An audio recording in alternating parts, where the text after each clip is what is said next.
थोड़ा कंसंट्रेशन करके बैठें, क्योंकि हम जिस ग्रंथ का अभी अध्ययन प्रारंभ करने जा रहे हैं, इसका बहुत ही उत्तम लाभ है जीवन में। और यह केवल एक पुस्तक नहीं है, केवल ये कोई नॉवेल नहीं है जिसको हम पढ़ लेंगे और हमें ज्ञान की प्राप्ति हो जाएगी, किंतु ये क्या है, ये हमारी जीवन शैली है। ये हमें शरीर से आत्मा तक की यात्रा कराता है। ओम श्री गणेशाय नमः। ओम नमो भगवते वासुदेवाय। ओम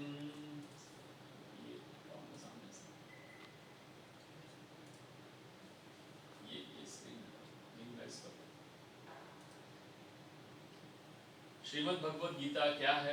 सुप्रीम नॉलेज सोर्स है ऑन दिस अर्थ। इस पूरी पृथ्वी का सबसे बड़ा नॉलेज का सोर्स है, इंफॉर्मेशन का नहीं, नॉलेज का सोर्स है। हम इन सेशंस में श्रीमद् भगवद गीता का उच्चारण समझेंगे, उस उच्चारण का थोड़ा अभ्यास करेंगे और कुछ अर्थ, जो श्लोक हैं, जो शब्द हैं, उनके थोड़े थोड़े अर्थों को समझने की कोशिश करेंगे। मित्रों, यह शास्त्र, यह श्रीमद् भगवद गीता का जो ज्ञान है, इसको इस तरह से सेशंस के थ्रू केवल सुन करके समझा नहीं जा सकता है, इसको सुन करके केवल जीवन में उतारा नहीं जा सकता है। इसके लिए अभ्यास की जरूरत होती है। इसीलिए हम जहाँ जहाँ हो सकता है कोशिश करेंगे कि कुछ आपको इसका रसपान कराते रहें। इसलिए मैं सबसे पहले भगवान श्री द्वारकाधीश की कृपा प्राप्त करना चाहूँगा। मेरे पूज्य गुरुओं, पूज्य माताजी, पिताजी और अनकंडीशनल एंड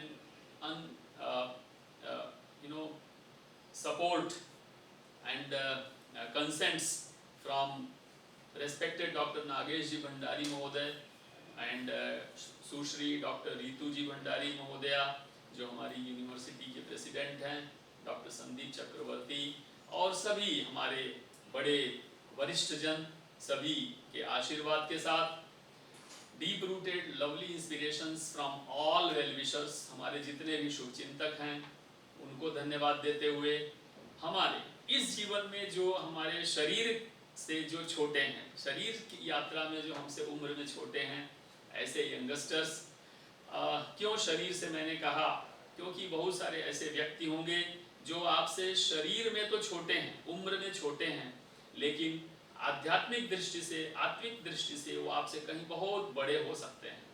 और उल्टा भी है कि शरीर की यात्रा में कोई व्यक्ति बड़ा हो सकता है, उम्र में 40 साल 60 साल का होगा, आपसे बड़ा होगा, लेकिन आध्यात्मिक दृष्टि से और ज्ञान की दृष्टि से आपसे छोटा हो सकता है। इसीलिए मैंने लिखा यंगस्टर्स इन दिस लाइफ। और इंडस यूनिवर्सिटी के सभी फैमिली मेंबर्स, फ्रॉम प्यून से प्रेसिडेंट तक, सभी को मैं धन्यवाद देता हूँ। और मोस्ट इम्पॉर्टेंट, जो आप सभी नॉलेज सीकर्स हैं, जिन्होंने इसमें पार्टिसिपेट करने की कृपा किया है, जो लोग इसमें नॉलेज सीकर्स हैं, जो लोग सीखने के लिए उद्यत हुए हैं, ऐसे सभी हमारे पार्टिसिपेंट्स जो रजिस्टर हुए हैं और जो रजिस्टर नहीं हुए हैं, उन सभी को भी हृदय से बहुत बहुत धन्यवाद।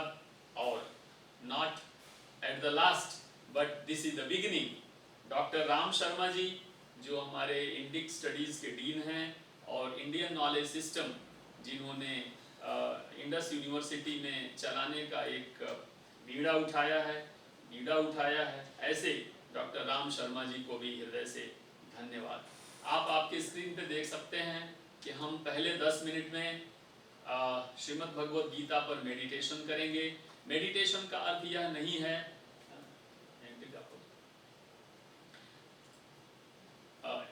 मेडिटेशन का अर्थ ये नहीं है कि हम आंख बंद करके श्रीमद् भगवद गीता पर ध्यान करेंगे, बल्कि उसके बारे में हम एंट्री लेंगे और उसके बाद हम जो पहला अध्याय है, उस पहले अध्याय के कुछ 15 से 20 जो श्लोक हैं उनको आज कवर किया जाएगा, जिसका नाम है अर्जुन विषाद योग।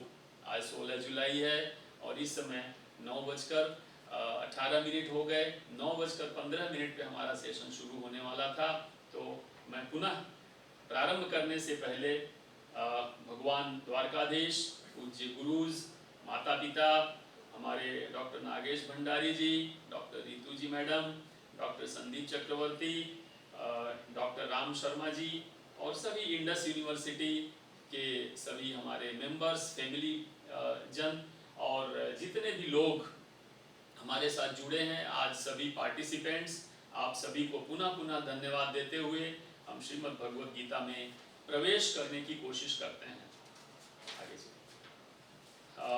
सभी पार्टिसिपेंट्स और जितने भी लोग ऑनलाइन हैं, आप लोगों के इंफॉर्मेशन के लिए ऑडियो और वीडियो सभी सेशंस के इंडस यूनिवर्सिटी की वेबसाइट पर यूट्यूब पे रखा जाएगा, उसका लिंक दिया जाएगा।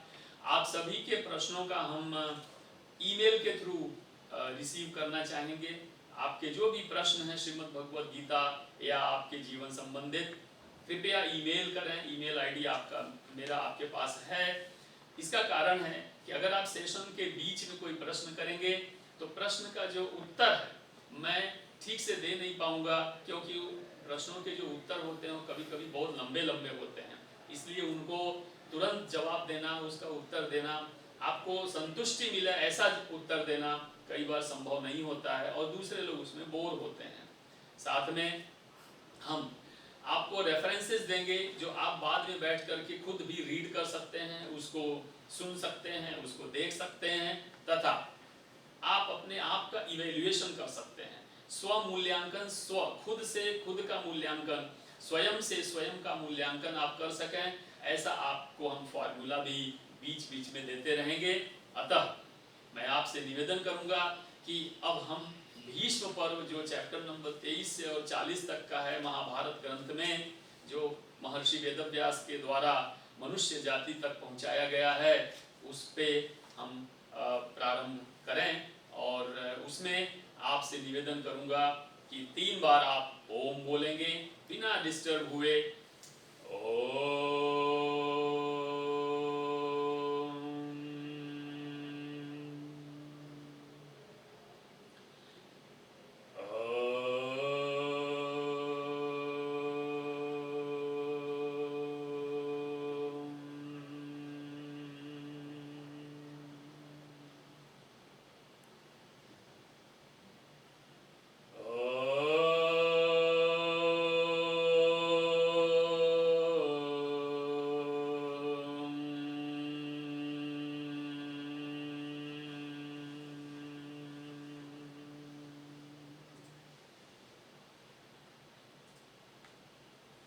ओम में अ, यू और म 3 मात्राएं होती हैं।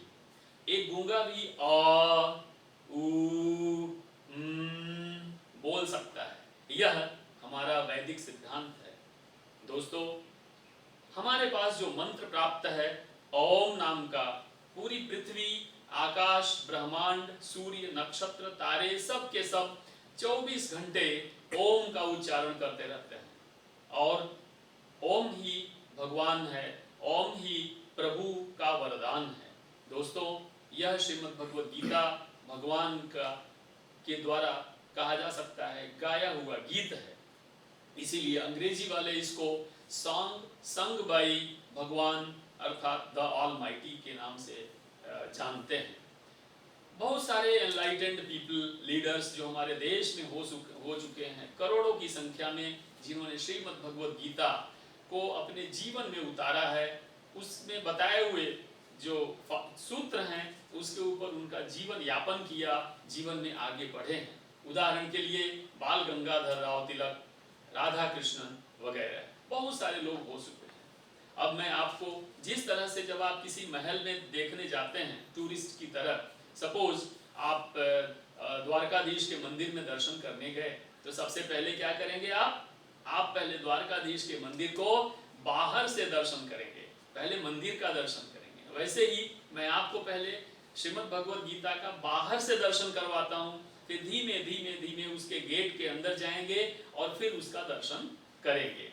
इसलिए प्रारंभ करते हैं कि अर्जुन और कृष्ण, अर्जुन अर्थात आप सब, हम सब, और कृष्ण हमारी आत्मा भगवान द्वारकाधीश, उन्होंने किस तरह से एक दूसरे को संबोधित किया है। आप देखेंगे, आपको पता चलेगा कि कितना फिलोसॉफिकल है ये, कितना साइकोलॉजिकल है ये। इस साइंस का कोई जोड़ नहीं है, इसका कोई तोड़ नहीं है। यह साइंस पास्ट में भी उतना ही महत्वपूर्ण था, आज भी उतना ही महत्वपूर्ण है, और भविष्य में भी इतना ही महत्वपूर्ण रहेगा। क्यों?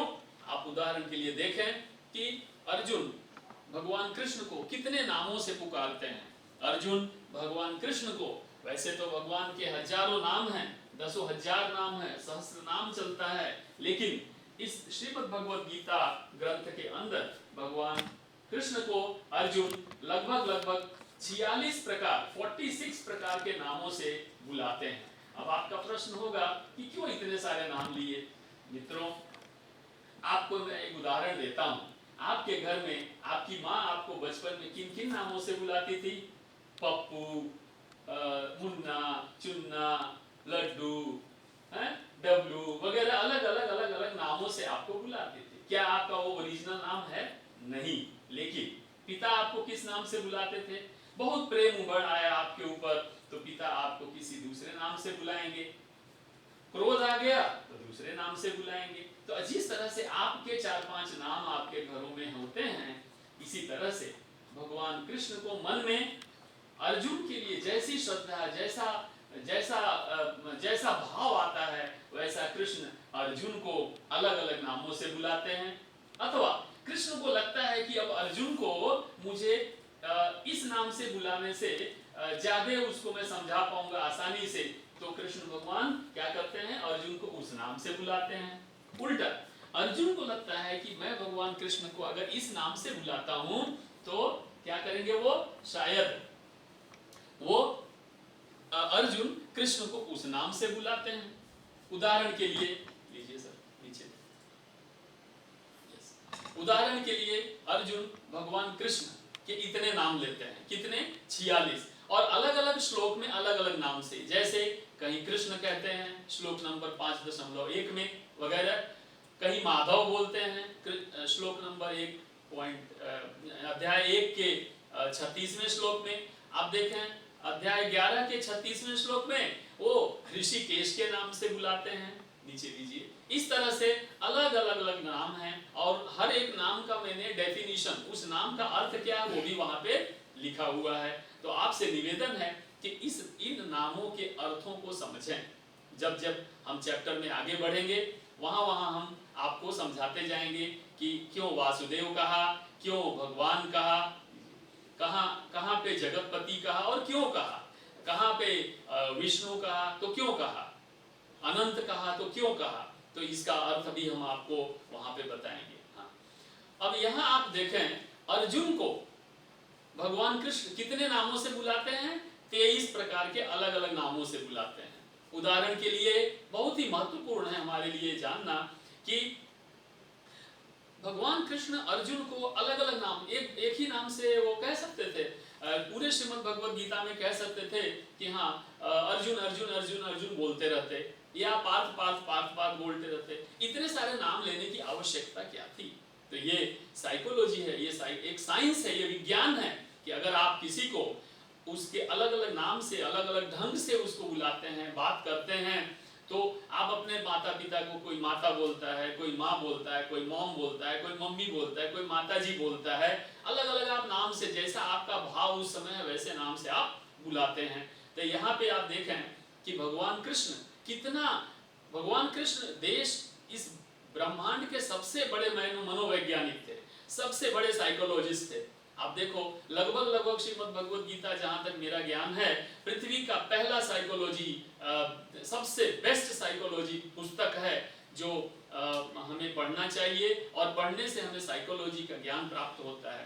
पार्थ नाम से भगवान कृष्ण अर्जुन को 38 बार बुलाते हैं, 38 टाइम्स बुलाते हैं। आप देखो श्लोक का नंबर भी मैंने लिख रखा है कि जैसे चैप्टर नंबर 1 के 25वां श्लोक, चैप्टर नंबर 16 का 6वां श्लोक, चैप्टर नंबर 18 का 34वां श्लोक। इस तरह से पार्थ कह के श्री कृष्ण अर्जुन को 38 बार बुलाते हैं, और पार्थ मतलब उनकी माँ के नाम से संबंधित है। वैसे ही रेड कलर में आप देखो कौन्तेय मैंने लिखा है 22 बार है, 22 बार है, तो कौन्तेय कह के वो 22 बार बुलाते हैं। थोड़ा ऊपर लीजिए, तो ये 22 को और 38 बस, और ऊपर 22 और 38 बस, 22 और 38 को आप टोटल करिए तो कितना होता है 60।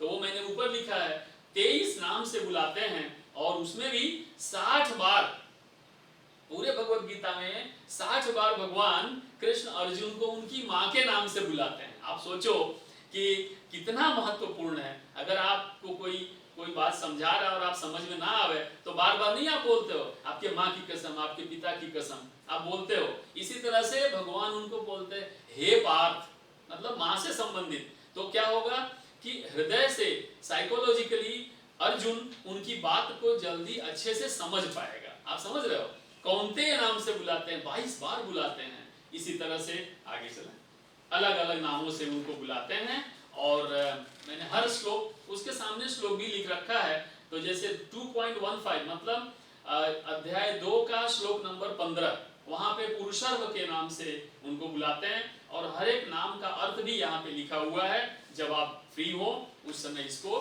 कृपया पढ़ लें। आगे चलें। इस समय 9:30 हो गया। बस किसी भी ग्रंथ को, किसी भी शास्त्र को पढ़ने के लिए उसके नियम बनाए गए हैं। ऐसे ही हम रोड पे चलते हैं तो बाईं ओर चलते हैं, अगर हम उसका नियम का पालन नहीं करेंगे तो क्या होगा, उसका फल आपको पता है। इसीलिए कोई भी कार्य हम करें तो उसे नियम से करना चाहिए, और नियम में करने के लिए ये हमारे शास्त्रों में ऋषियों के द्वारा दी गई परंपरा में ये सिस्टम दिया हुआ है, जिसमें विनियोग करना होता है। विनियोग मैं एक बार पढ़ दूंगा, आप जब भी शास्त्र को पढ़ने का प्रारंभ करें तो इसको अवश्य करें। ओम अस्य श्रीमद्भगवद्गीता माला मंत्रस्य भगवान श्री वेदव्यास ऋषिः अनुष्टुप् छंद श्री कृष्ण परमात्मा देवता अशोच्यानन्वशोचस्त्वं प्रज्ञावादांश भाषसे इति बीजं सर्वधर्मान् परित्यज्य मामेकं शरणं व्रज इति शक्तिः अहं त्वा सर्वपापेभ्यो मोक्षयिष्यामि मा शुच इति कीलकम्। श्री कृष्ण प्रीत्यर्थे श्रीमद्भगवद्गीता पाठे विनियोगः। ऐसे इस पाठ को करने से पहले, पाठ है आप समझिए, मतलब बार बार करना चाहिए, रिपीटेडली करना चाहिए। आप जानते हो पाठ क्यों करते हैं? पाठ करने से आपके दिमाग के अंदर वो प्रिंट हो जाता है, और प्रिंट होगा तो आपके जीवन में उपयोगी रहेगा। आप कुएं से जब जल भरते हैं तो पत्थर पर बार बार रस्सी खींचती रहती है, तो पत्थर को भी काट के वहां पे रास्ता बना देती है। अर्थात बार बार करने से अगर आपके अंदर कोई कमियां हैं तो उन कमियों को आप दूर कर सकते हैं। इसी तरह से हम न्यास वगैरह भी करते हैं, नीचे भी बस अथर्षिये। तो ओम श्री वेदव्यास ऋषये नमः शिरसि, आप ऐसे सिर पे हाथ रखते हैं। अनुष्टुप् छंद से नमः, मुख पे हाथ रखते हैं। श्री कृष्ण परमात्मेति देवतायै नमः, हृदय पे हाथ रखते हैं। अशोच्यानन्वशोचस्त्वं प्रज्ञावादांश भाषसे इति बीजाय नमः गुह्ये। सर्वधर्मान् परित्यज्य मामेकं शरणं व्रज इति शक्तये नमः। पादयोः, अपने पैर को ऐसे हम छूते हैं। अहं त्वा सर्वपापेभ्यो मोक्षयिष्यामि मा शुच इति कीलकाय नमः। सर्वांगे, सभी पूरे अंगों को हम ऐसे छूते हैं। मम श्री कृष्ण प्रीत्यर्थे श्री भगवद्गीता पाठे विनियोगः अथ करन्यासः। अब हम हाथ का न्यास करेंगे। आपको मैं बताऊंगा न्यास क्यों किया जाता है। नैनम छिन्नन्ति शस्त्राणि नैनम दहति पावक इत्यंगुष्ठाभ्याम नमः। तो ऐसे अंगूठे को ऐसे आप करेंगे। न चैनम क्लेदयन्त्यापो न शोषयति मारुतः इति तर्जनीभ्याम नमः। तर्जनी को ऐसे करेंगे, दिख रहा है ना। अच्छेद्यो अयम दाह्यो अयम क्लेद्यो शोष्य एव च इति मध्यमाभ्याम नमः। ऐसे मध्यमा को करेंगे। नित्यः सर्वगतः स्थाणुरचलोऽयं सनातन इत्यनामिकाभ्याम नमः। ऐसे अनामिका को करेंगे। पश्चिमे पार्थ रूपाणि शतशोथ सहस्रश इति कनिष्ठिकाभ्याम नमः। ऐसे कनिष्ठिका को करेंगे। नानाविधानि दिव्यानि नानावर्णाकृतीनि च इति करतलकरपृष्ठाभ्याम नमः। ऐसे आप अपने हाथ को करेंगे। इति करन्यासः। इसके बाद आप अथंग न्यास, अब आप आपके अंगों का न्यास करेंगे। नेक्स्ट, नयनम छिन्नन्ति शस्त्राणि नयनम दहति पावक इति हृदयाय नमः, हृदय पे हाथ रखेंगे। न चैनम क्लेदयन्त्यापो न शोषयति मारुत इति शिरसे स्वाहा, सिर पे हाथ रखेंगे। अच्छेद्यो अच्छेद्यो अयमदाह्यो अयमक्लेद्यो अयशोष्य एव च इति शिखायैव षट्, शिखा ऐसे अंगूठा करके आपकी जो शिखा है उसके ऊपर ऐसे हाथ रखना होता है। शिखायैव षट्, नित्य सर्वगतः स्थाणुरचलोऽयं सनातन इति कवचायहुम्, ऐसे दोनों कंधों पे इस तरह से आप हाथ रखेंगे। पश्य मे पार्थ रूपाणि शतशोत सहस्रशः इति नेत्राभ्याम बहुषट, ऐसे 3 उंगलियां लीजिए, 2 उंगली आपके नेत्र पे और बीच वाली उंगली आपके भ्रू मध्य पे, इस तरह से उनको छूना होता है। नेत्रत्रयाम बहुषट, नानाविधानि दिव्यानि नाना वर्णानि वर्णाकृतीनि इति अस्त्राय फट, आपको क्या करना है, 2 उंगली लेनी है, ऐसे हाथ पे 3 बार ऐसे करना है, पूरे शरीर पे ऐसे उसको घुमाना है इस तरह से, और 3 बार घुमा करके फिर हाथ जोड़ना है। हाथ जोड़ेंगे। श्री कृष्ण प्रीत्यर्थे श्रीमद् भगवद गीता पाठे विनियोगः। न्यास इसलिए किया जाता है कि जब आप मान लो आप द्वारकाधीश मंदिर में दर्शन करने जाएंगे तो कुछ बाहर से तुलसी की माला खरीदेंगे या आप लाइन में खड़े होंगे तैयारी करने के लिए। तो जब भी हम कोई कार्य प्रारंभ करते हैं तो उसकी तैयारी करते हैं, तो ये अंदर प्रवेश करने की तैयारी है। ये हर एक सेशन में मैं नहीं करवाऊंगा, आज पहला सेशन है इसलिए ये हम आपसे करवा रहे हैं। अथ ध्यानम, अब हम ध्यान कर रहे हैं, अब हम लाइन में खड़े हैं द्वारकाधीश का दर्शन करने के लिए और बाहर लाइन में खड़े खड़े भगवान का हम ध्यान कर रहे हैं। अर्थात श्रीमद् भगवद गीता अध्ययन से पूर्व हम जो लोगों ने, जिन लोगों ने हमें यह आशीर्वाद दिया है, यह ग्रंथ दिया है, उनको हम धन्यवाद देंगे, उनका ध्यान करेंगे। ओम शांताकारं भुजगशयनं पद्मनाभं सुरेशं विश्वाधारं गगनसदृशं मेघवर्णं शुभांगं लक्ष्मीकान्तं कमलनयनं योगिभिर्ध्यानगम्यं वन्दे विष्णुं भवभयहरं सर्वलोकैकनाथम्। ओम वसुदेवसुतं देवं कंसचाणूरमर्दनं देवकी परमानन्दं कृष्णं वन्दे जगद्गुरुं। मूकं करोति वाचालं पंगुं लङ्घयते गिरिं यत्कृपातमहं वन्दे परमानन्दमाधवम्।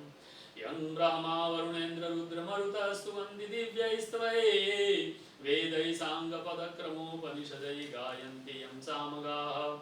ध्यानावस्थितद्गतेन मनसा पश्यन्ति यं योगिनो यस्यान्तं न विदुसुरासुरगणा देवाय तस्मै नमः। मैं थोड़ा फास्ट ले रहा हूँ, इसका अर्थ भी नीचे लिखा हुआ है, जब भी आप फ्री हो इसका अध्ययन कर सकते हैं कि किस तरह से हम पूरे ब्रह्मांड को धन्यवाद ज्ञापित करते हुए आगे बढ़ना चाहते हैं।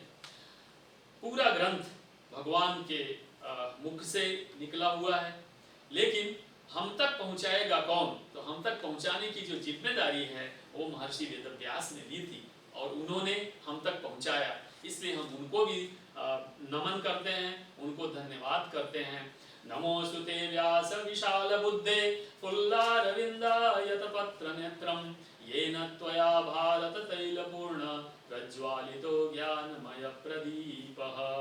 कि हे महर्षि, आपको हमारा नमस्कार स्वीकार हो, आप हमें वो बुद्धि दें जिससे कि यह महाभारत के अंदर दिया गया जो ये ग्रंथ है श्रीमद् भगवद गीता, उसका हम कुछ अध्ययन कर सकें। अब हम आगे बढ़ते हैं। स्क्रीन पे जो लिखा है आप उसको एक बार देख लें बहुत ही सरसरी नज़र से। कुरुक्षेत्र एक ऐसी जगह जहां लगभग उसकी एरिया 50 स्क्वायर किलोमीटर की आज भी है, और कुरुक्षेत्र में इतना बड़ा युद्ध होने जा रहा है। उस युद्ध के प्रारंभ में बहुत सारे लोग उसमें जुड़े हुए हैं, कुछ पांडव पक्ष से हैं, कुछ कौरव पक्ष से हैं, और दोनों पक्षों की ओर बड़े बड़े योद्धा हैं, बहुत सारे कुशल लोग वहाँ पे जुड़े हैं जिनके अलग अलग नाम हैं। इन नामों की भी चर्चा की गई है, लेकिन प्रश्न केवल यहाँ ये उठता है कि 100 कौरव हम उनको कैसे समझें। 100 कौरवों के साथ में उनकी एक बहन थी, दुश्शला उनका नाम था। उनकी पूरी जो परंपरा है, पारिवारिक जो परंपरा है, उसका भी वर्णन ग्रंथों में किया गया है कि किस तरह से विचित्र वीर्य थे उनके, जो शांतनु और सत्यवती के पुत्र थे, चित्रांगद उनके छोटे भाई थे, और पांडु हस्तिनापुर के महाराज विचित्र वीर्य और उनकी जो दूसरी पत्नी थी अंबालिका उनके पुत्र थे। अंबालिका 3 बहनें थी, अंबा, अंबालिका, अंबा, अंबे, अंबालिका, ये 3 उनकी अंबा, अंबिका, अंबालिका 3 बहनें थीं। और यहाँ पे बहुत ही महत्वपूर्ण रोल है विदुर का। विदुर जी जो तीसरे भाई हैं, किंतु उनकी माता जो है वो दासी थी और वो निषाद राज के पुत्र थे। धृतराष्ट्र और गांधारी का वर्णन है ही। गांधारी के पिता का नाम सुबाला था और वो गांधार की रहने वाली थी, जो आजकल लगभग अफगानिस्तान के आसपास में है। मैं आपसे ये कहना चाहूँगा कि 100 कौरव कैसे, क्या 5 हमारी ज्ञानेंद्रियाँ हैं, आप लिखा हुआ है, 5 कर्मेंद्रियाँ हैं, ये सभी का जो कनेक्शन है वो डायरेक्ट सूर्य, वायु, जल, पृथ्वी और आकाश के साथ है। एक मन, एक आत्मा और एक शरीर। गंध के 10 प्रकार के गंध होते हैं, स्वाद के 6 प्रकार हैं, शब्द 19 प्रकार के होते हैं, जिसमें से भेद के 4, रचना के आधार पर 3, अर्थ के आधार पर भी 4 शब्द प्रकार के होते हैं, और प्रयोग के आधार पर 8 प्रकार के शब्दों की चर्चा की गई है। तो 19 ये हो गए। मैं आपको क्यों गिनवा रहा हूँ उसको लास्ट में बताता हूँ। नीचे लीजिए, दृष्टि, हमारी दृष्टि के 6 प्रकार के दोष कहे गए हैं। सुनने के, श्रवण के दोष 12 प्रकार के कहे गए हैं। संवेदना के 7 प्रकार के दोष हैं। चरित्र के 9 प्रकार के दोष हैं। वचन, जो हम बोल बोल करते रहते हैं, मौन से लेकर के और बोलने तक के 14 प्रकार के दोष हैं। व्यावहारिक दोष 9 प्रकार के होते हैं। पैर से जब हम चलते हैं, कुछ काम करते हैं, तो उससे 3 प्रकार के दुष्कर्म होते हैं। और मानसिक स्तर पे हम सोच विचार में जो रहते हैं, उससे भी 5 प्रकार के दोष होते हैं। इस प्रकार से अगर मैं 5 जो आपकी कर्मेंद्रियां हैं, 5 आपके जो ज्ञानेंद्रियां हैं, तो 5 + 5 वहां पे लिखा हुआ आप देख सकते हैं कि 5 + 5, तो 5 वो और 5 ये हो गए। एक शरीर और एक मन, वो 2 करिए तो 1 + 1 हो गया, तो 5 और 5 क्या हुआ, 10। 10 के ऊपर 1 + 1 क्या हुआ, 2, तो क्या हुआ 10 स्क्वायर, यानी 10 स्क्वायर। 10 स्क्वायर कितना होगा, 100। और कौरव कितने थे, 100। इसका मतलब क्या हुआ कि हम जितने भी दोषों को गिने, तो शास्त्र के अनुसार ये जो 100 कौरव हैं, वो अलग अलग दोषों के नाम से उनकी चर्चा की जाती है। और एक आत्मा, वो कौन है, भगवान कृष्ण, वो अकेला एक, वो भगवान जो कृष्ण है, वो क्या कर रहे हैं कि ये जो पांडव ग्रुप है पूरा, उदाहरण के लिए युधिष्ठिर है, अर्जुन है, भीम है, नकुल है, सहदेव हैं, इनको गवर्न कर रहे हैं। तो 5:1 यानी 5 के ऊपर 1 यानी भगवान कृष्ण, तो वो 5 का 5 रहा। अथवा 1 के ऊपर 5 किया तो वो भी 1 का 1 रहा, यानी वो दोनों तरह से 1 है।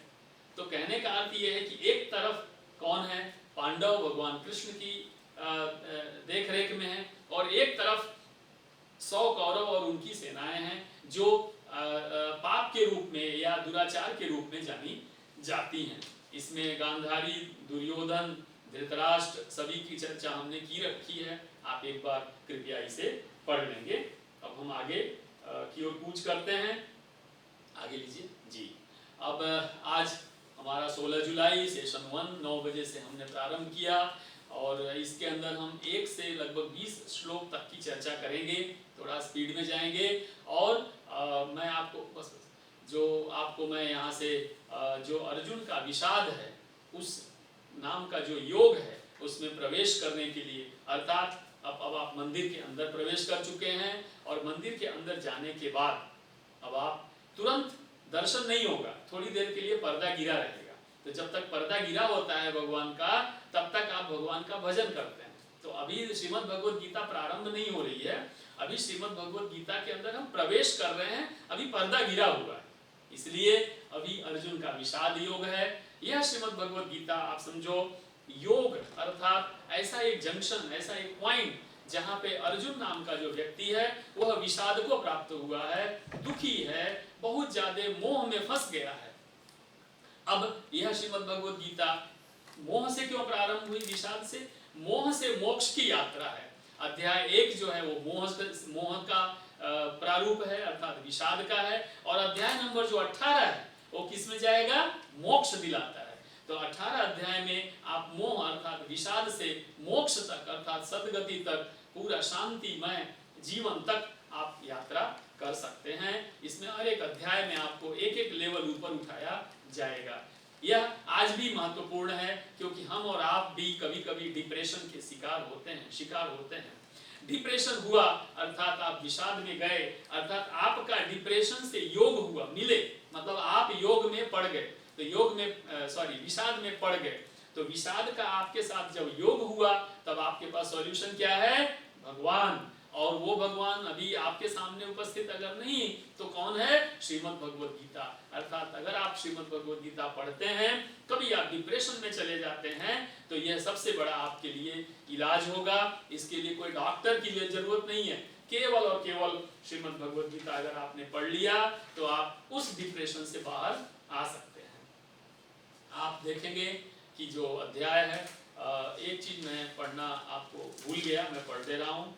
ओम अथ श्रीमद्भगवद्गीतासु उपनिषद, यह उपनिषद है, ऊपर लीजिए, उपनिषद है। उपनिषद का अर्थ है ज्ञान का निचोड़। इसके अंदर सभी प्रकार के ज्ञानों का निचोड़ डाला गया। यह ब्रह्म विद्या है, ये कोई मटेरियल साइंस नहीं है, केवल यह ब्रह्म विद्या है। ब्रह्म विद्या का अर्थ क्या है, सबसे बड़ी विद्या। इसके बाद कोई ज्ञान नहीं है, इसके ऊपर कोई विद्या नहीं है। योग शास्त्र, इस शास्त्र का नाम योग शास्त्र है। श्री कृष्ण अर्जुनम संवाद है, यहाँ आर्ग्यूमेंट नहीं है दोस्तों, आर्ग्यूमेंट नहीं है, डिस्कशन है, वाद नहीं है, संवाद है। यहाँ पे ना तो कोई गुरु है ना कोई शिष्य है, यहाँ मित्रवत भाव है। लेकिन मित्र में भगवान श्री कृष्ण जो हैं वो धीमे से कभी गुरु बन जाते हैं और कभी मित्र बन जाते हैं, लेकिन अर्जुन हमेशा मित्र अथवा शिष्य ही रहता है। अर्जुन विषाद योगो नाम प्रथमो अध्याय। दोस्तों प्रथम अध्याय जो है यह भगवान कृष्ण ने अध्याय का नाम नहीं दिया था, ये बाद में हमारी सुविधा के लिए महर्षि वेदव्यास वगैरह जो भी ऋषि हुए उन लोगों ने लगभग अध्याय, ये पूरे भगवद गीता का चैप्टराइजेशन किया, इसका अलग अलग अध्याय बनाया जिससे हमें सुविधा हो जाए। आप सोचो हमारी सुविधा के लिए हमारे पूर्वज, हमारे ऋषि मुनियों ने कितनी तपस्या और मेहनत की है। ओम हरि ओम तत्सत्। ओम नमो भगवते वासुदेवाय। श्री परमात्मने नमः। अध्याय 1 का हम प्रारंभ करते हैं। अध्याय 1 अभी भगवान यहाँ कुछ नहीं कह रहे हैं, अभी अर्जुन कुछ नहीं कह रहे हैं। 1 से 11 तक दोनों सेनाएं आमने सामने आती हैं, उनमें एक दूसरों का वर्णन होता है। एक अध्याय 1 के 12वें श्लोक से 19वें श्लोक तक शंख वगैरह ध्वनियाँ होती हैं। श्लोक नंबर 20 से श्लोक नंबर 27 के बीच में अर्जुन सैन्य निरीक्षण करते हैं, गांडीव की चर्चा यहाँ पे भी है, और अंत में अर्जुन विषाद को प्राप्त होते हैं और वहाँ से भगवान उनको गाइड करते हैं। पहला श्लोक अगर आपके पास समय है, सुनाई दे रहा है तो आप इसको मेरे साथ में, क्योंकि हमारा मुख्य उद्देश्य है आपको श्रीमद् भगवद गीता का परिचय करवाना, और परिचय करवाने के लिए आपको भी साथ साथ में थोड़ी प्रैक्टिस करनी पड़ेगी। अनम्यूट करिएगा। आप लोग मेरे साथ धीमे धीमे श्लोक का पठन करेंगे। ओम, कोई भी श्लोक आप भगवद गीता का करेंगे तो पहले ओम बोलेंगे। ओम धर्म क्षेत्रे कुरुक्षेत्रे समवेतायुयुत्सवः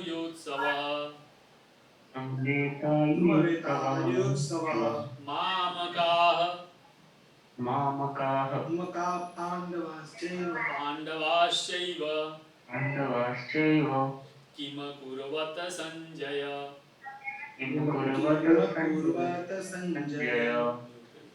बहुत अच्छा, धन्यवाद। आप इसी तरह से, मैं म्यूट इसलिए कर रहा हूँ कि यहाँ पे आवाज़ स्लो होकर के आ रही है तो डिस्टर्ब होता है। अब आप ऐसे ही बोलते रहेंगे जिससे आपको भी प्रैक्टिस होगी, और कहीं प्रोनाउंसिएशन में, उच्चारण में गलती ना करें। उच्चारण की गलती बहुत बड़ी गलती मानी जाती है शास्त्रों की दृष्टि से, इसलिए मैं फिर से कह रहा हूँ, आप सुनेंगे और प्रैक्टिस अपने लेवल पे करते रहिएगा। धर्म क्षेत्रे कुरुक्षेत्रे समवेतायुयुत्सवः मामकाः पाण्डवाश्चैव किम कुर्वत संजय। यहाँ पे अर्थ भी लिखा हुआ है धर्म क्षेत्र। देखिए कोई भी कार्य हम धर्म से प्रारंभ करते हैं, हमेशा हम धर्म की बात करते हैं। धर्म भी एक प्रकार का कर्म है, क्योंकि वो भी किया जाता है, चाहे मानसिक स्तर पे हो चाहे हमें व्यवहारिक जीवन में करना हो, तो धर्म क्षेत्र तो हम करते हैं।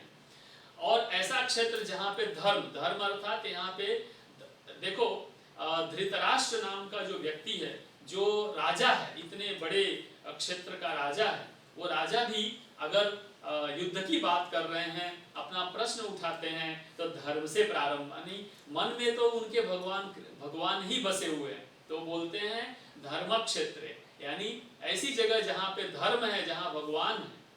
लेकिन जियोग्राफिकली, भौगोलिक दृष्टि से तो कोई समझेगा नहीं कि धर्म क्षेत्र कहाँ पे है, धरती पे कहीं है नहीं, दिखेगा नहीं। तो बोला कि ऐसा धर्म क्षेत्र जिसका नाम क्या है, कुरुक्षेत्र है। आप समझ गए, यानी कुरुक्षेत्र जो हमारे लिए मानसिक स्तर पे नहीं, ये व्यावहारिक स्तर पे जियोग्राफिकली, जिसका की लंबाई चौड़ाई आप माप सकते हो कि भाई 45-50 स्क्वायर किलोमीटर की एरिया है, तो ऐसी एरिया जिसका नाम है कुरुक्षेत्र। क्यों कुरुक्षेत्र? क्योंकि वो कौरवों की जमीन, कौरवों की मालिकियत की जमीन थी, तो उसका नाम क्या था, कुरुक्षेत्र। लेकिन उस कुरुक्षेत्र में है कौन, धर्म क्षेत्र, यानी वो एरिया ऐसी है जहां धर्म है, अर्थात वहां पे धर्म करने वाले लोग हैं, और वहां पे भगवान कृष्ण है, तो जहां भगवान कृष्ण है वो धार्मिक हो गया, वो एरिया धार्मिक हो गई।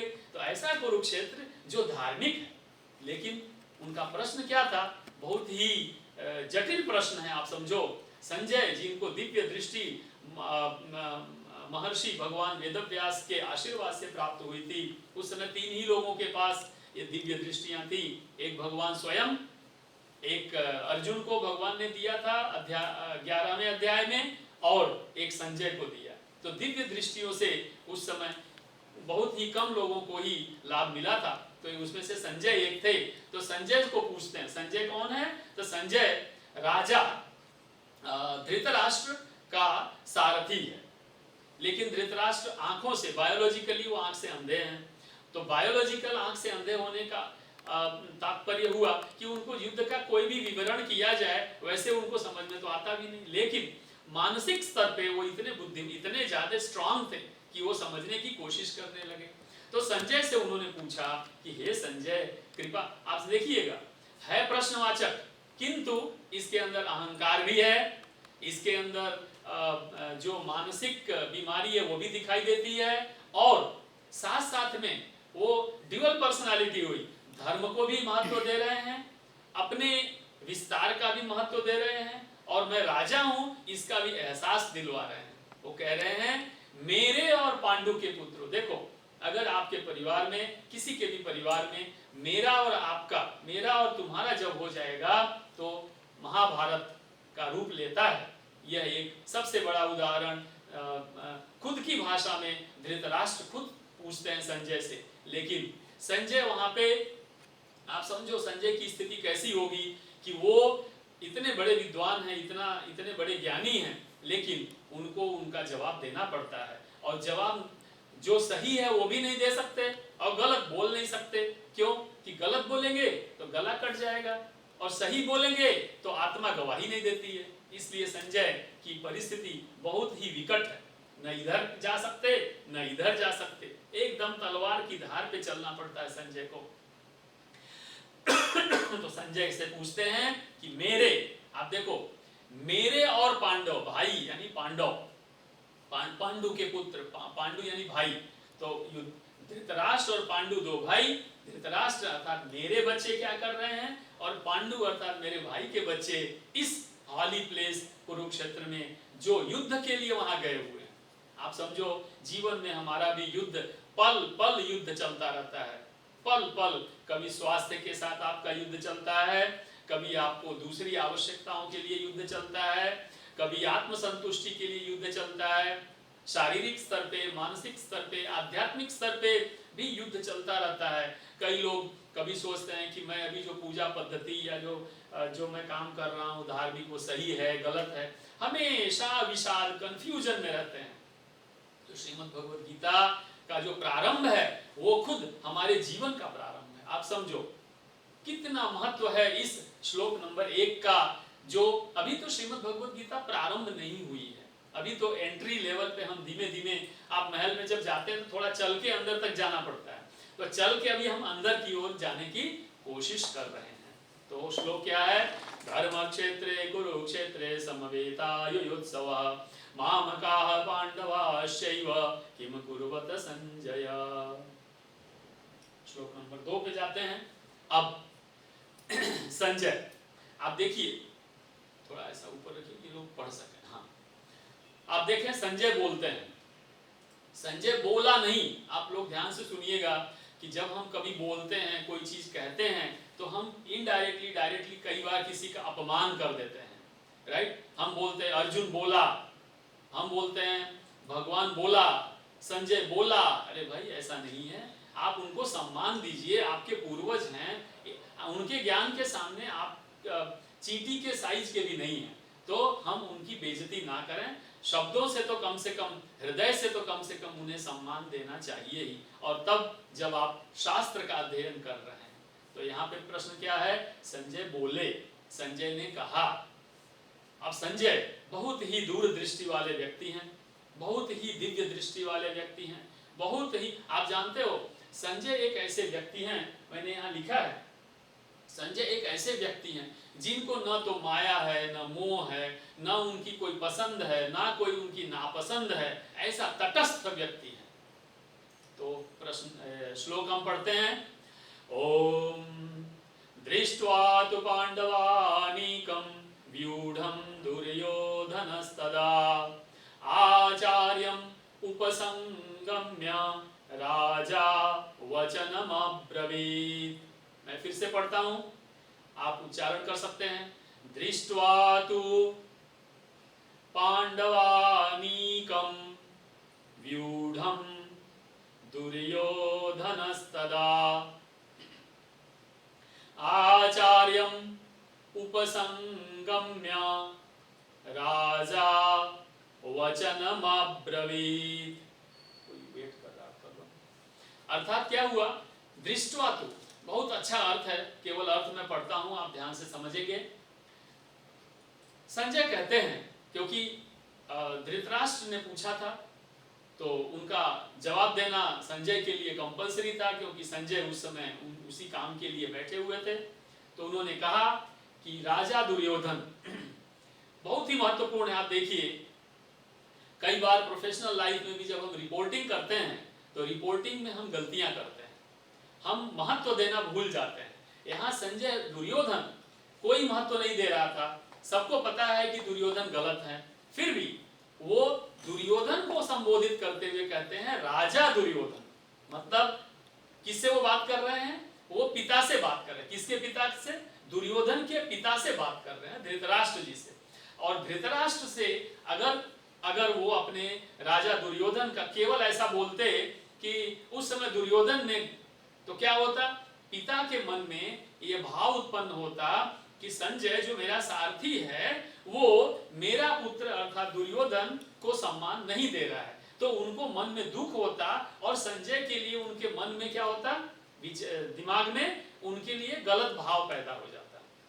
लेकिन इस परिस्थिति में, विकट परिस्थिति, जब युद्ध होने वाला, तो भी लोग उस समय अपनी मर्यादा को नहीं भूलते थे। और संजय कहते हैं कि राजा दुर्योधन, कितना महत्वपूर्ण शब्द है, कितनी बड़ी चीज है जो हमें सीखनी चाहिए।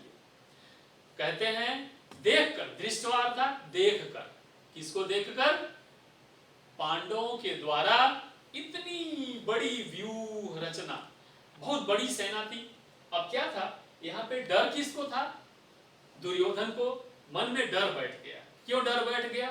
क्योंकि दुर्योधन ने सोचा भी नहीं था कि इतनी बड़ी सेना लेके पांडव आएंगे। आप समझ रहे हो? वहां पे क्या लिखा है? सेना को देखा, और देखकर मन में उनके क्या हुआ? कौतूहल हुआ, मन में एक तरह से डर भी बैठ गया। इसलिए वो कहते हैं कि इतनी बड़ी सेना को देख करके गुरु द्रोणाचार्य, जब आप थक हार जाते हैं, जब मन में भय होता है, जब आपको किसी प्रकार का संदेह होता है, तो आप क्या करते हैं? आप अपने पिता, माता, दादा, दादी, नाना, नानी, गुरु के पास जाते हैं और उनसे हाथ जोड़कर निवेदन करते हैं कि मेरी ये समस्या है। आप समझ गए।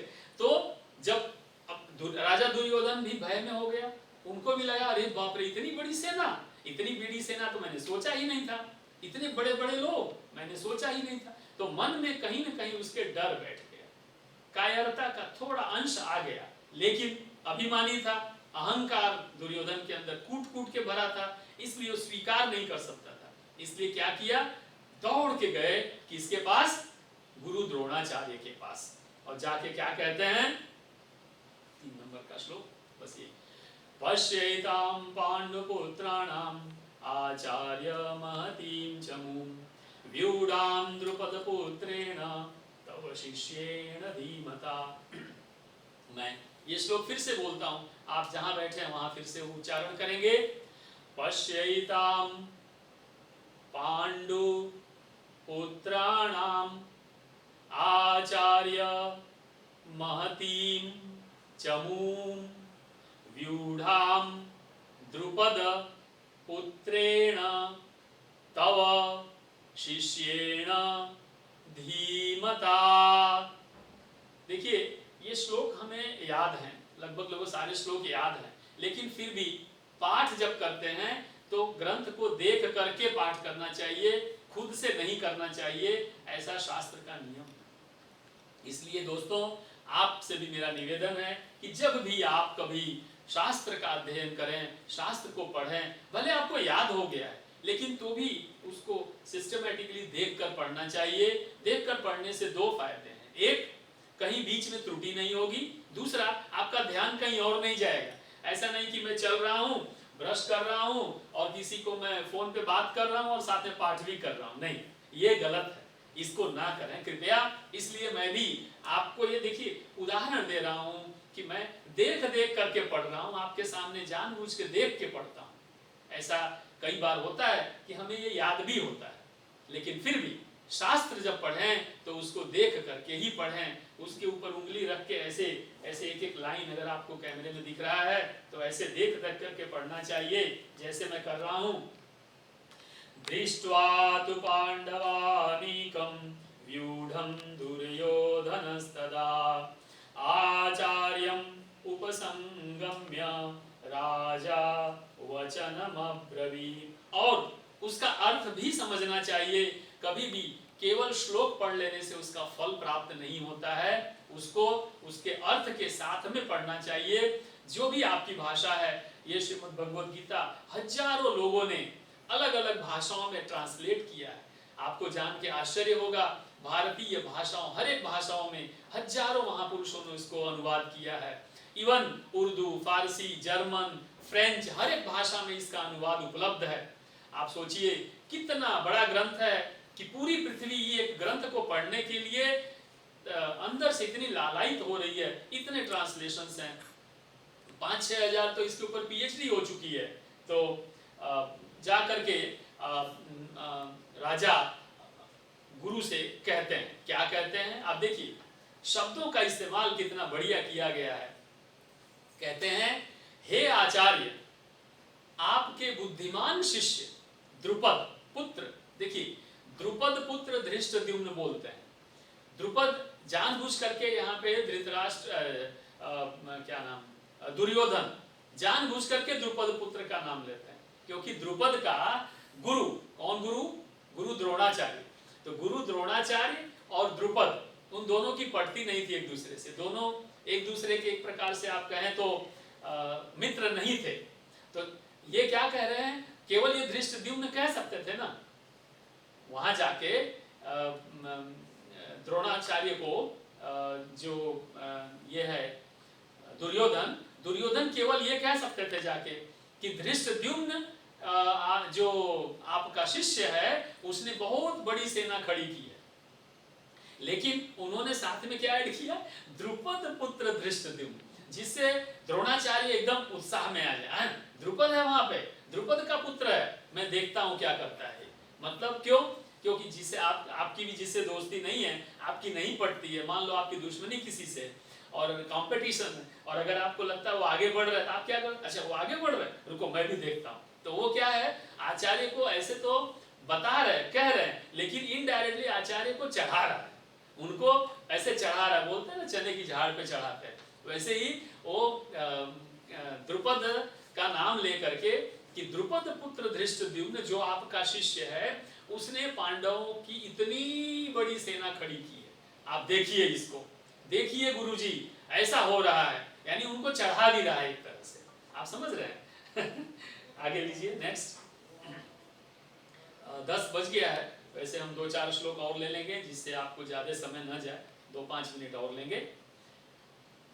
अगले श्लोक में 4, 5 और 6 नंबर का जो श्लोक है ये बहुत ही महत्वपूर्ण है, जिसमें अलग अलग लोगों का नाम लिया गया है। और यहाँ पे एक चीज ध्यान से देखेंगे आप कि बहुत बड़ी भारी सेना सामने खड़ी है, ऐसा गुरु द्रोणाचार्य को दुर्योधन जाके कहते हैं। लेकिन इतना कह देने से पूरा नहीं होता, आपको पूरा एक्सप्लेनेशन देना पड़ता है। तो दुर्योधन अब एक्सप्लेनेशन दे रहे हैं, उसकी व्याख्या कर रहे हैं कि सामने की सेना में अब कौन कौन है, तो वो गिनवाते हैं कौन कौन से हैं। तो देखिए, अत्र शूरा महेश्वासा भीमार्जुन समायुधे युयोधानो विराटस्य द्रुपदस्य महारथः धृष्टकेतुश्चेकिताना काशीराजस्य वीर्यवान् उरुजित् कुन्तिभोजस्य शैव्यस्य नरपुङ्गव युधामन्युश्च विक्रान्त उत्तमौजाश्च वीर्यवान् सौभद्रो द्रौपदेयाश्च सर्व एव महारथा। अब देखो, महारथ महारथ बार बार बोल रहे हैं, कितना कितना महत्वपूर्ण है। महारथी होता है, एक महारथी अगर किसी को पदवी दे दी गई, अर्थात 1000 रथी 1000 लोगों के बराबर हो गया, आप समझो।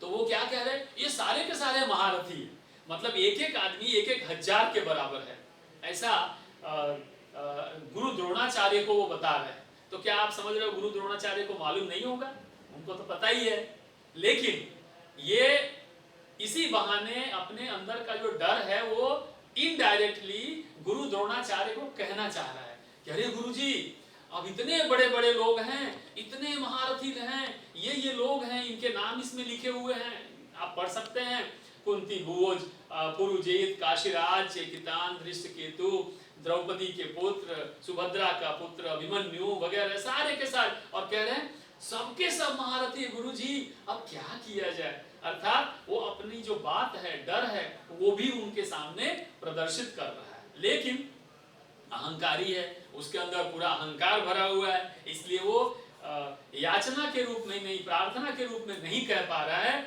लेकिन वो अपनी बात को इनडायरेक्टली उन तक पहुंचा रहा है। अब गुरु जी तो सब समझ रहे हैं, आप समझो, गुरु को तो सब पता ही होता है, तो आचार्य को तो पता ही है कि ये डर गया है, आप समझ गए। और पास में खड़े वहां पे उनके भीष्म पितामह हैं, वो भी सुन रहे हैं, सभी उसके भाई सुन रहे हैं, सबको पता चल रहा है। नीचे दीजिए, कहाँ पहुंचे, 1.7, 7वां श्लोक है पहले अध्याय का। अब बहुत ही बड़ी बात है। वो बोल रहा है कि अच्छा, उनका तो मैंने आपको बताया, अपना भी आप सुन लीजिए जरा। तो कहते हैं, ओम अस्माकं तु विशिष्टाये तान् निबोध द्विजोत्तम नायका मम सैन्यस्य संज्ञार्थं तान् ब्रवीमिते। दोस्तों, सामने की चर्चा तो कर लिया, यानी उसके मन में सामने का भय ज्यादा है। अब कोशिश कर रहा है कि हम अपने लोगों की का भी परिचय गुरुजी से करवा दें। तो क्या आप समझते हैं गुरुजी को मालूम नहीं है? उनको तो पता ही है, क्योंकि वो सेनापति है, तो सेनापति को तो अपनी सेना के बारे में पता ही होता है, लेकिन फिर भी वो अपनी बात अपने गुरु को कह रहे हैं और उनको इज्जत दे रहे हैं, उनको सम्मान देने जा रहे हैं। कैसे कह रहे हैं? द्विजोत्तम, यानी आप ब्राह्मणों में सबसे श्रेष्ठ हैं, आप अर्थात ज्ञानियों में सबसे श्रेष्ठ हैं, आप पूरे मनुष्य समाज में सबसे श्रेष्ठ हैं। और फिर भी जब ये श्रेष्ठ है तो उनको बताने की क्या आवश्यकता है? फिर भी वो बता रहे हैं कि ये जो हमारे प्रधान लोग हैं, मुख्य लोग हैं, उनको भी आप जानिए। किंतु दोस्तों, मैं यहाँ आपको 2 चीज हाईलाइट करना चाहूंगा। एक है, आप देखिए, पहला शब्द है अस्माकम। अस्माकम अर्थात होता है हम सब, हमारे। और उसके नीचे वाले वाक्य में देखिएगा, वहां पे लिखा हुआ है मम, नायका के बाद म लिखा हुआ है। मम का अर्थ हुआ मेरी, मतलब हमारे जो सेना के प्रधान है वो पहले वो हमारे से प्रारंभ करता है, अर्थात टीम के साथ, टीम मेंबर्स के साथ शुरुआत करता है। यानी उसके पास टीम लीडरशिप की क्वालिटी है, ऐसा वो बताने की कोशिश कर रहा है कि हमारी पूरी टीम, हम सब एक साथ हैं। लेकिन उसके बाद वो अपनी असलियत पे आ जाता है और बोलता है मेरी सेना। आप समझ गए? यानी यहाँ पे वो अपना महत्व दिखा रहा है, ना कि पूरी टीम का महत्व दिखा रहा है। तो ये हमें हमारे जीवन में सीखना चाहिए कि हम केवल अकेले महत्वपूर्ण नहीं हैं, हमारे साथ हमारा समाज, परिवार, हम जहाँ जॉब करते हैं, देश, राष्ट्र, सब पूरी पृथ्वी। इसीलिए हमारे यहाँ परंपरा है सर्वे भवन्तु सुखिनः सर्वे सन्तु निरामयाः। हमारे पास परंपरा है वसुधैव कुटुम्बकम, अर्थात हम सब एक हैं, हम सब एक परिवार के हैं, सबका कल्याण हो, सब आगे बढ़ें, ऐसी हमारी परंपरा है, ऐसा हमारा सिस्टम। इनके साथ में आज ये सेशन समाप्त करने की अनुमति मांगूंगा, क्योंकि 10 बजे तक का ही है। इस शनिवार को हम थोड़े 10-12 श्लोक पीछे रह गए। अगले शनिवार को इसी समय लगभग 9:15 बजे के आसपास, 9:15 से 10:15 के बीच में हम वापस ये 10 श्लोक जो रह गए वो और आगे का जो सेशन है वो हम कवर करेंगे इन्हीं शब्दों के साथ। ओम हरि ओम तत्सत्। श्री कृष्णार्पणमस्तु। ओम नमो भगवते वासुदेवाय। ओम द्वारकाधीशाय नमः। धन्यवाद।